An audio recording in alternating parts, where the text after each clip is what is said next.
How do you say your first name? Isis. Isis? And you're Isis Traddles? Yes, ma'am. And Mr. Parker, will your client waive the formal reading of the indictment? She will, Your Honor. Oh, I gave you. I got her.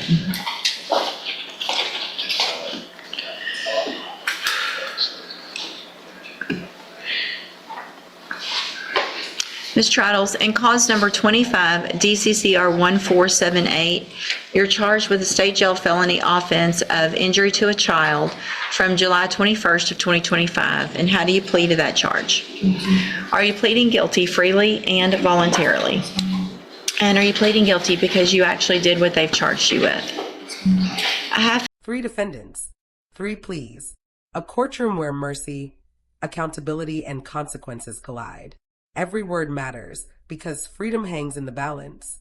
here on the tablet some documents that have your signature on them that the state has marked as exhibit number 1. Before you sign these, did you go over them with Mr. Parker? Do you fully understand them? And do you understand, if I follow the agreement that you've made with the district attorney, that you'll be waiving or giving up any right to appeal? And it looks like the agreement that you've reached is for a 5-year deferred probation. There would be a $500 fine. You would be required to follow all of the rules and conditions of probation, which would include entering and successfully completing an anger management program. You understand? Do you also understand, if you're not a U.S. citizen, that a plea of guilty or no contest may result in your deportation, exclusion from admission to the country, or denial of naturalization under federal law? Judge, I'm sorry to interrupt the plea. Your Honor, I just realized that there's information in my file that indicates restitution for the hospital bill for the child. I shared it with Mr. Parker. It's $346. I don't know if we want to maybe put this on hold.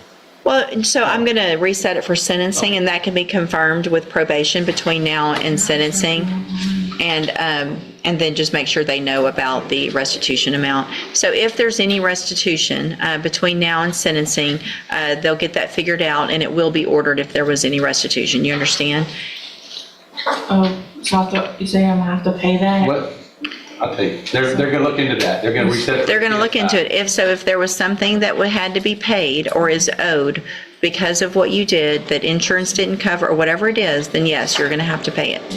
And I'm going to make that notation on the agreed punishment recommendation that I've said restitution to be determined, if any. Your Honor, we're requesting a personal bond. Hold on, let me get there. I'm sorry. Okay, did I already ask about Immigration. Immigration? That's what you did, top judge. Okay, state tenders number 1. Okay. It's admitted. Any evidence that Ms. Traddles is not competent? No, Your Honor. All right, ma'am, I'm going to find that you entered your plea of guilty freely and voluntarily. Find that you're mentally competent and you understand the nature and the consequences of that plea. Find sufficient evidence to find you guilty. However, I'm going to reset your case for sentencing so that the probation department can do a pre-sentence report. That'll give me more information about you and your case, and then we'll come back later for sentencing. Mr. Coleman, what is your position with regard to bond? The state's unopposed to either lowering the bond or a personal bond. Judge, she has no criminal history. In fact, information in my file indicates that she was cooperative with law. So where is the child now? Who's he living with? His mom. Okay, so this wasn't your child? Do you have any children? All right, so here's what I'm going to do. I'm going to reduce your bond to $1,000. I'm going to make that a personal bond, which means you do not have to pay any money to get out. If you don't show up to court, you're going to have to pay the $1,000 and they'll come after you. But you'll just be released today. But there's some very important things about that. So the first thing you do when you're released is go to the probation department so they can get that pre-sentence report done. If for some reason it's later in the day, then go first thing tomorrow morning. But if it's not, then go straight there this afternoon. You'll get some paperwork today that tells you where to go. If for any reason you don't follow through with that report, then you run the risk of me not accepting the plea agreement and things could be much worse. You understand? Also, if you're arrested for anything between now and the time that we come back for sentencing, you run the risk of me not accepting the plea agreement. You understand that also? And then finally, between now and sentencing at least, I am going to order that a condition of your bond is that you not have any unsupervised contact with any child under the age of 18. Now, that obviously may change in the future, but just for between now and then, I don't want any unsupervised until I know what we have in place and I can find out more about the case. Understood? All right, you can go back with the bailiff. You're Melissa Taylor. Yes, ma'am. And Mr. Galmore, will your client waive the formal reading of the indictment? Sure, Your Honor. Ms. Taylor, in cause number 25 DCCR 1693, you're charged with a third-degree felony offense of possession of a controlled substance from March 9th of 2025, and how do you plead to that charge? Guilty. Are you pleading guilty freely and voluntarily? Yes, ma'am. And because you did what they charged you with? I have here on the tablet some documents that have your signature on them that the state has marked as exhibit number 1. Before you signed these, did you go over them with Mr. Galmore? Yes, ma'am. Do you fully understand them? And do you understand if I follow the agreement that you made with the district attorney that you'll be waiving or giving up any right to appeal? Yes, ma'am. And the agreement is for a 10-year deferred probation. Is there no fine on this one? I'm okay with waiving the fine. All right, there would be no fine on this case, and you would be required to follow all of the rules and conditions of probation, which, as you guys have said, is unagreed as to treatment, but that we've talked about. What I'm inclined to do is the substance abuse track of the ISF program. Is that your understanding? And do you also understand, if you're not a U.S. citizen, that a plea of guilty or no contest may result in your deportation, exclusion from admission to the country, or denial of naturalization under federal law? State tenders number 1. No objection. It's admitted. Any evidence that Ms. Taylor is not competent? No, Your Honor. All right, ma'am, I'm going to find that you entered your plea of guilty freely and voluntarily. Find that you're mentally competent and you understand the nature and the consequences of that plea. I am going to waive the pre-sentence report. I'm going to find sufficient evidence to find you guilty. However, I'm going to follow the agreement that you made with the district attorney and defer all proceedings for a period of 10 years. You're ordered to follow all of the rules and conditions of probation, which include entering and successfully completing the substance abuse track of the ISF program. In addition, as your follow-up treatment, when you get out, you will be required to enter and successfully complete the JCDI program.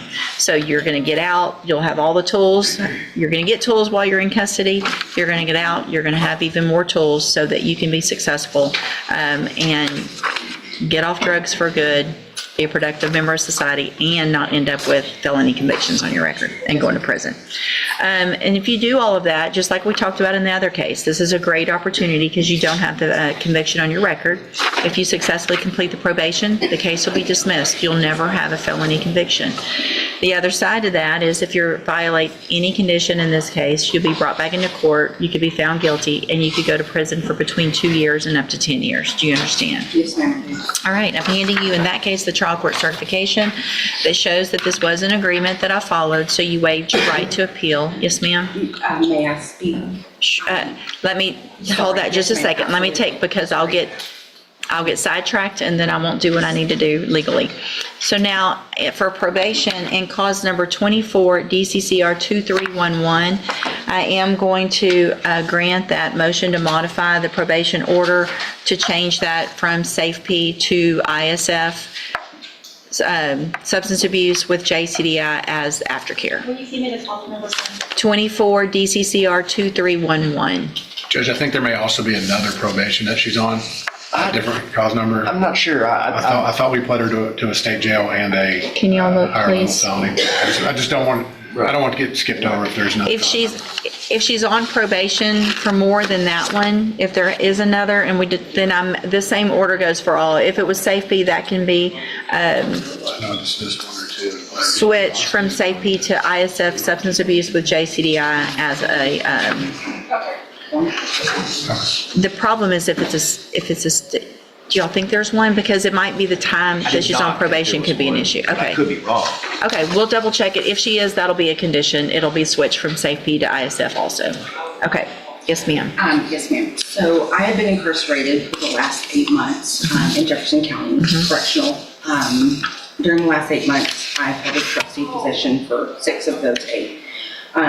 There are no programs for rehabilitation for women like myself that spend 8 to a year incarcerated. There are none. The completed literature that I put down, I went out of my way to obtain that, get those shipped in to me, to reach out to an outside sponsor to review my packets that I went through. I whether you go to a 9-month program, a 6-month program, or a 3-month program, the desire of the individual to change and putting these into application are what actually creates lasting change. Otherwise, they're just books that I've read. Sure.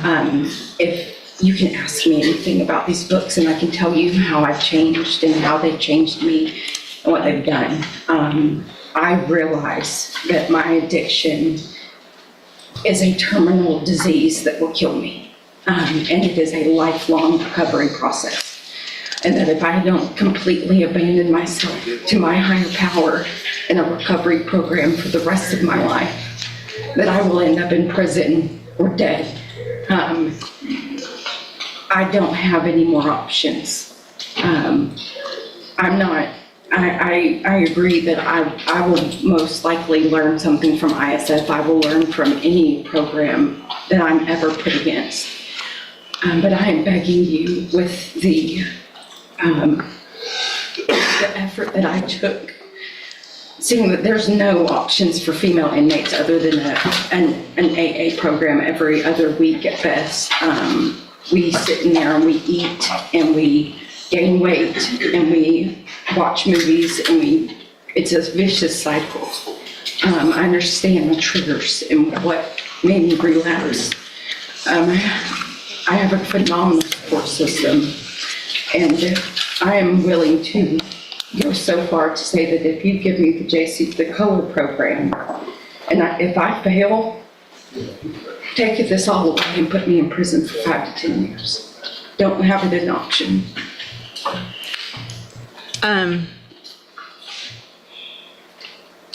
Mr. Nichols, so Big red letters. So here's the thing, Ms. Taylor, the words that you're saying Right. are, I mean, I can tell that you're sincere.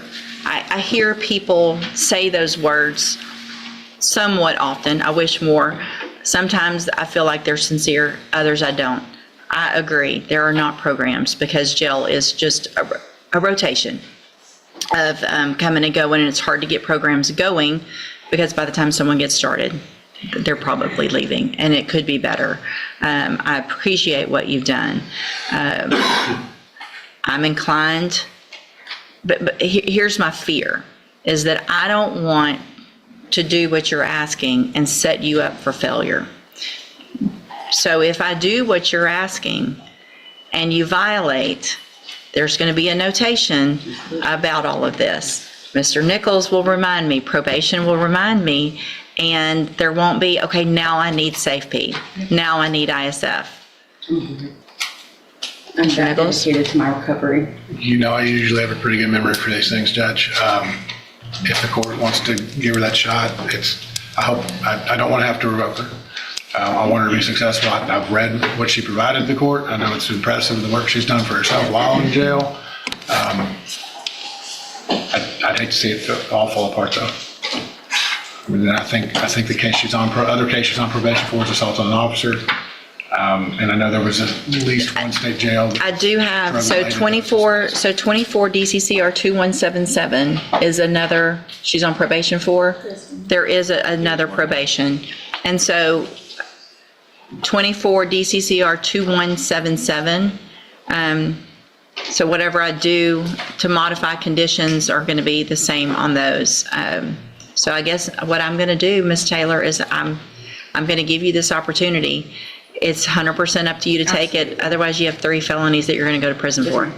That will be a success. And here's the thing. If you feel like you're slipping and you need more and you go say, I need SafeP or I need ISF before it ends up with me, that's one thing. That's a hard decision to make. But if you're truly committed to it and you feel yourself slipping that you need inpatient, it's going to be up to you to make that decision to ask for it.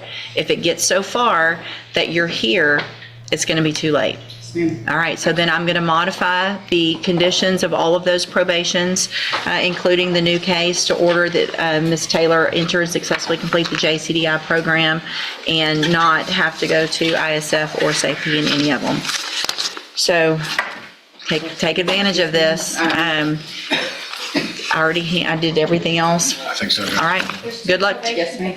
There's 2 old probations, the 2 prior ones, and 1 new one. So we've got 3. Morning, are you Tristan Calhoun? Yes. And will your client waive the formal reading of the indictment in each case? He will, Your Honor.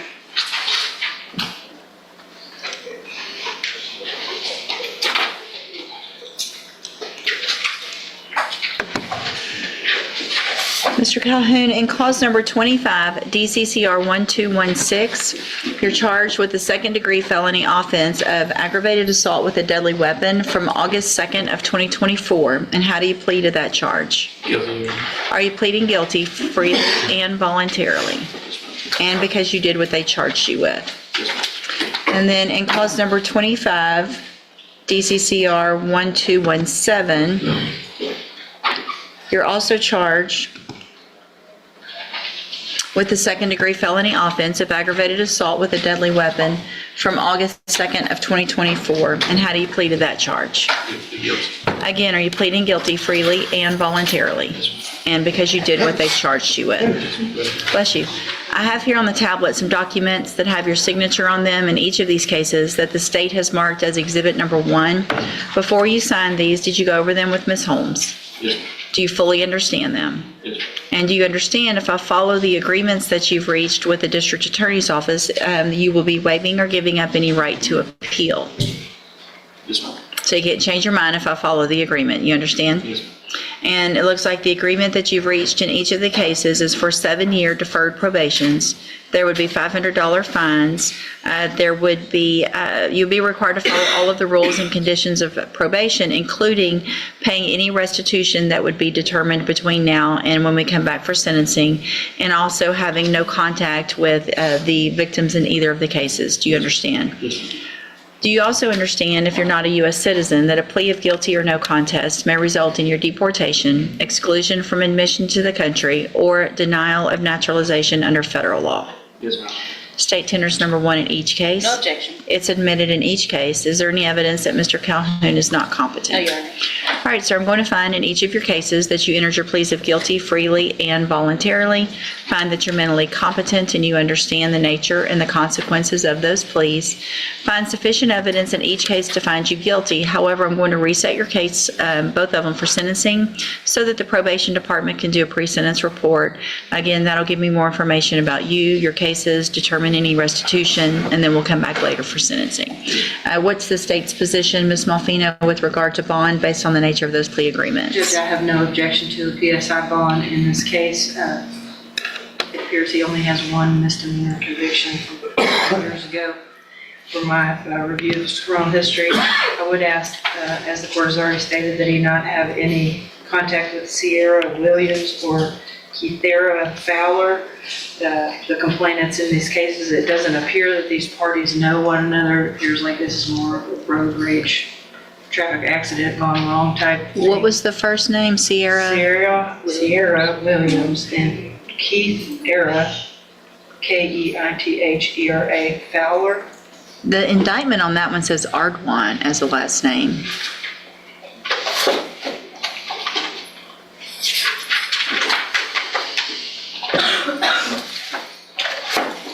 Yeah, that's the 1217. And I can just put Yes, both. it does, so she must go by both names. Okay, so Fowler, Ardwan. Correct. All right, so Then he, he not, I'm sorry, excuse me. Sure. He not possess a weapon because it was involved in this case. I will put together the necessary documentation for their medical restitution, assist PSI. all right. I think the car was still dead. They're alleging the Was- car. The motor vehicle, They're alleging the car was still dead. let me look at the probable cause. There's a, There- yeah. I can't read this. I'm printing something real quick. Yes, ma'am. So what I'm going to do while I'm printing that is, Mr. Calhoun, I'm going to I'm going to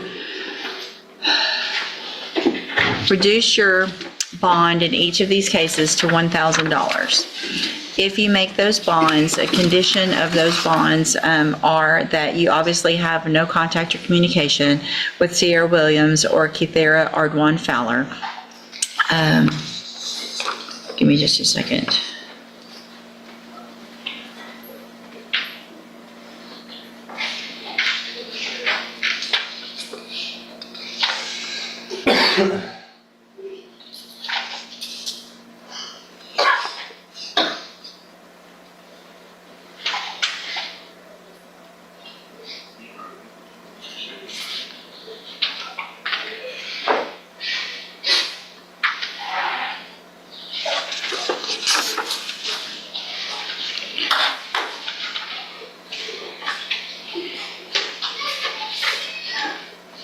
I'm taking that back. I'm not gonna change the bond because there's the potential of some type of upfront, either treatment or cognitive issue. I mean, what happened on this day this is pretty serious. Yeah, and so the bonds are going to remain the same. I'm not going to reduce those bonds. We'll see what the probation, what that report comes back, and if I feel like there's anything that is necessary or would be helpful for you to be able to make better decisions, be successful in the probation, then I'll order that at this time, but I'm not going to reduce the bonds based on what happened that day. All right, you can go back with the bailiff. This wasn't about punishment, it was about choices. Second chances were offered, but conditions were clear. In this courtroom, accountability decides who walks free.